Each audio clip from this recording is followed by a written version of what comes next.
Assalamualaikum warahmatullahi wabarakatuh. Perkenalkan nama saya Muna Salatul Umar dengan NIM 100402197. Pada kesempatan kali ini saya akan mempresentasikan hasil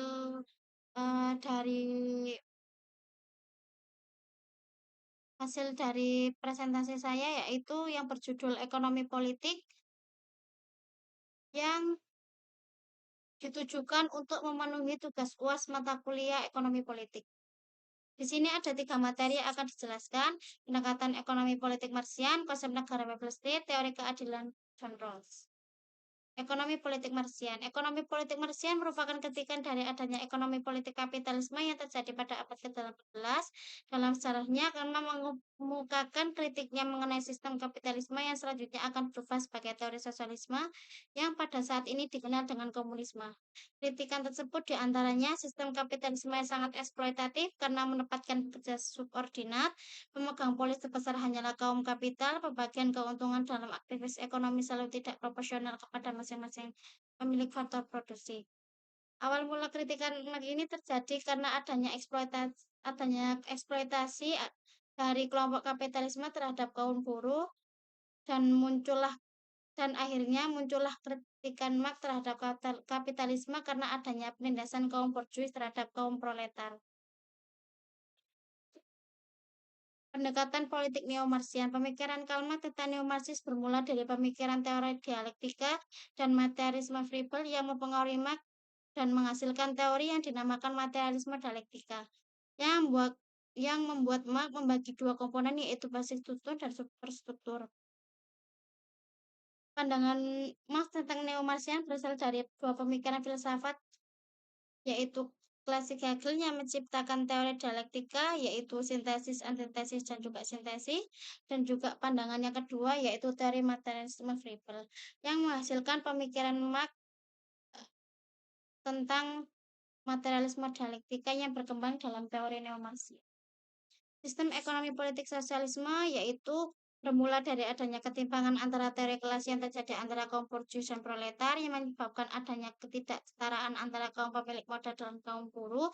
Padahal ini negara mengambil alih semua kegiatan ekonomi dan negara bukan hanya sebagai mendistribusi dan memfasilitasi ekonomi, tetapi juga sebagai pelaku aktivitas ekonomi. Prinsip-prinsip ekonomi politik sosialisme, negara bertugas sebagai pembuat regulasi untuk penggerak kegiatan ekonomi dan negara bukan hanya sebagai pengontrol tetapi juga mempunyai hak kepemilikan.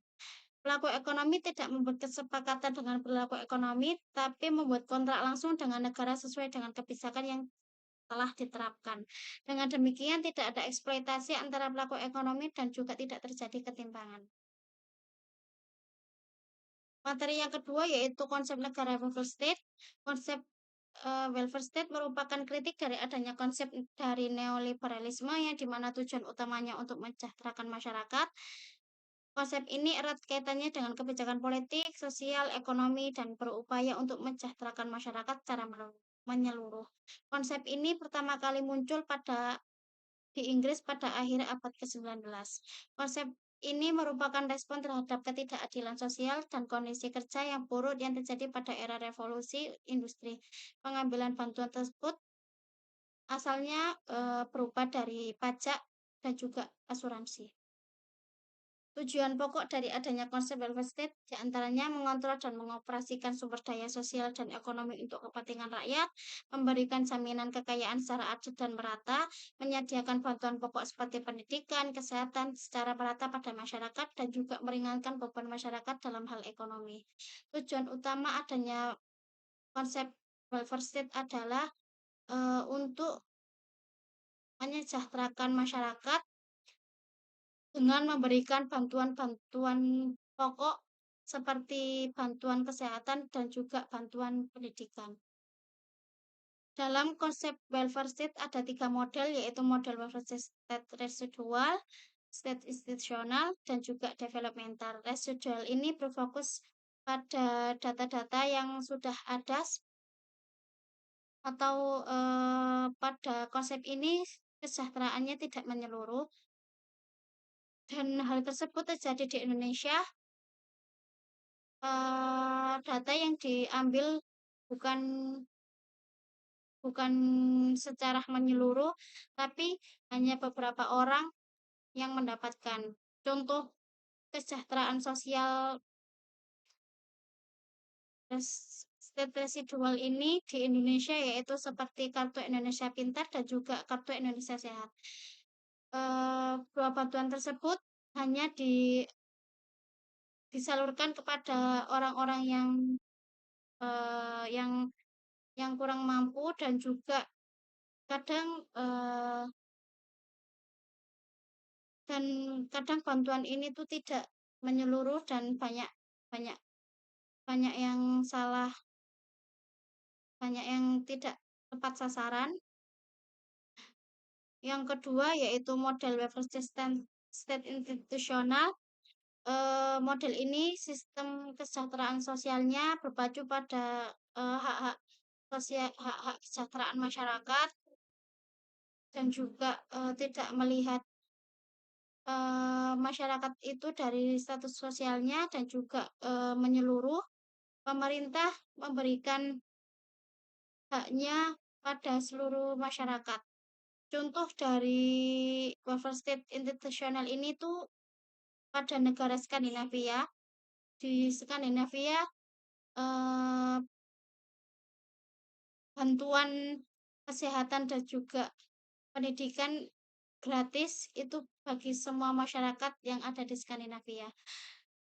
Eh, Hasil dari bantuan tersebut berasal dari pajak yang dibayarkan karena di negara Skandinavia itu rata-rata mereka membayar pajak dengan pajak yang tinggi, tetapi pemerintah dari pajak yang tinggi tersebut disalurkan kembali kepada masyarakat. Model welfare developmental pada pada konsep ini hampir sama dengan welfare state institusional, berfokus pada sistem apa hak-hak sosial dan juga ditujukan sebagai untuk mensejahterakan masyarakat. Dan yang ketiga yaitu teori keadilan John Rawls. Konsep John Rawls teori ini dibuat sebagai upaya memperdamaikan antara equality dan juga liberty. Equality dan liberty ini adalah kesetaraan dan juga kebebasan bagi masyarakat untuk mendapatkan kesejahteraan sosial. Teori ini merupakan teori yang dilakukan untuk menciptakan justice of finance, yaitu setiap orang memiliki hak yang sama dalam kebebasan asasi dan terjadi dan bila terjadi ketidakadilan maka kaum yang kaya saja yang diuntungkan. Pada konsep ini menjelaskan bahwa